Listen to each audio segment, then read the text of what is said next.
Ratapan suci Sayyidah Fatimah Zahra di hari Arba'in.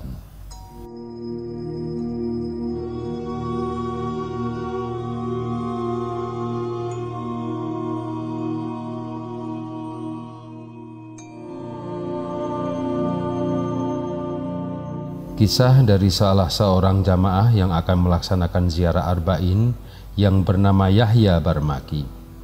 Saya bersama Jabir bin Abdullah Al-Ansari bergerak menuju Karbala untuk berziarah ke makam suci Imam Husain. Pada malam ke-19 bulan Safar, kami hampir mendekati Karbala, sementara istri saya Khadijah tengah berada di kemahnya. Saya dan Jabir berada di satu tempat, berbincang-bincang. Kami berencana bahwa keesokan harinya kami akan ke Karbala dan mengadakan acara duka. Tiba-tiba terdengarlah suara tangisan dan ratapan istri saya Khadijah. Saya segera menuju ke kemah untuk mengetahui apa yang terjadi. Saya melihat dia tengah bersedih, menangis, meratap. Saya lalu bertanya apa yang terjadi.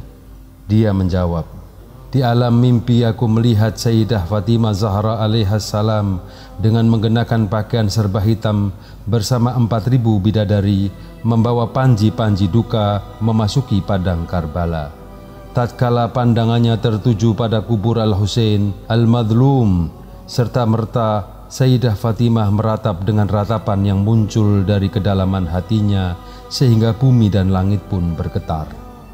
Dengan suara lantang beliau berseru, 'Duhai syahid, duhai yang terasing, wahai yang teraniaya, wahai yang terbunuh tanpa penolong dan pendukung.' Sambil meratap, Sayyidah Fatimah menyebut satu persatu musibah yang menimpa putranya. Semua yang hadir pun turut menangis. Kemudian beliau berkata kepada salah seorang bidadari, 'Pergilah ke Madinah dan katakan kepada ayahku bahwa Fatimah telah hadir di samping kubur Al-Husain. Sebab esok harinya hari Arba'in dan Fatimah akan mengadakan majlis duka. Kami menanti kehadiran beliau.'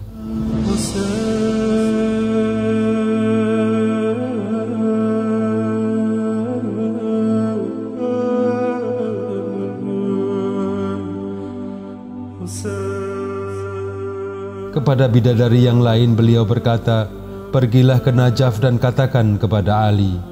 Setelah itu beliau menjatuhkan diri kembali ke atas kubur putranya Al-Husain.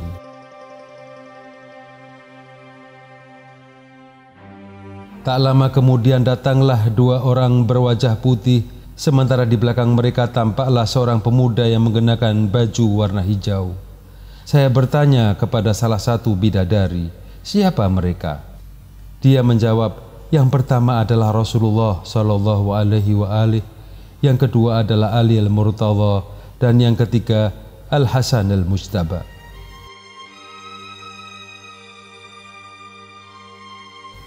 Rasulullah mendekati Sayyidah Fatimah dan menghibur hatinya seraya berkata, 'Wahai cahaya hatiku, janganlah engkau meratap seperti itu. Ratapanmu mengakibatkan penghuni langit menangis.' Lantaran kesedihan mendalam, Sayyidah Fatimah tidak memberikan jawaban. Kemudian Rasulullah Shallallahu Alaihi Wasallam berkata kepada Imam Ali, 'Wahai Ali, hiburlah putriku.' Imam Ali berkata kepada Al-Hasan, 'Hiburlah ibumu.' Imam Hasan Al-Mujtaba mendekati Sayyidah Fatimah dan berkata, 'Salam sejahtera bagi Anda, wahai ibunda. Saya adalah Al-Hasan, putra Anda yang hatinya hancur lantaran racun yang mematikan. Saya berharap sudilah kiranya ibunda berhenti meratap seperti ini dan mengangkat kepala dari kubur saudara saya Al-Husain, sebab ibunda telah menyebabkan alam semesta bergejolak.' Pada saat itulah Sayyidah Fatimah mulai mengangkat kepalanya. Beliau memegang sebuah gelas yang dipenuhi dengan air mata.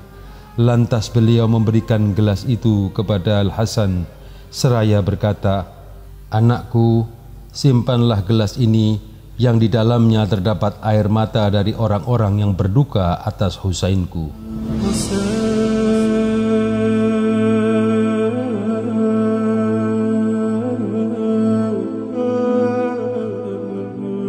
Kemudian Rasulullah Shallallahu Alaihi Wasallam, arwah seluruh nabi, Para aulia kekasih Allah dan wanita-wanita beriman mengucapkan salam kepada Sayyidah Fatimah Zahra. Mereka berdiri di hadapan beliau dan berduka atas Al-Husain. Assalamu ala Al-Husain wa ala Ali ibn Al-Husain wa ala auladil Husain wa ala ashabil Husain. Allahumma salli ala Muhammad wa ali Muhammad.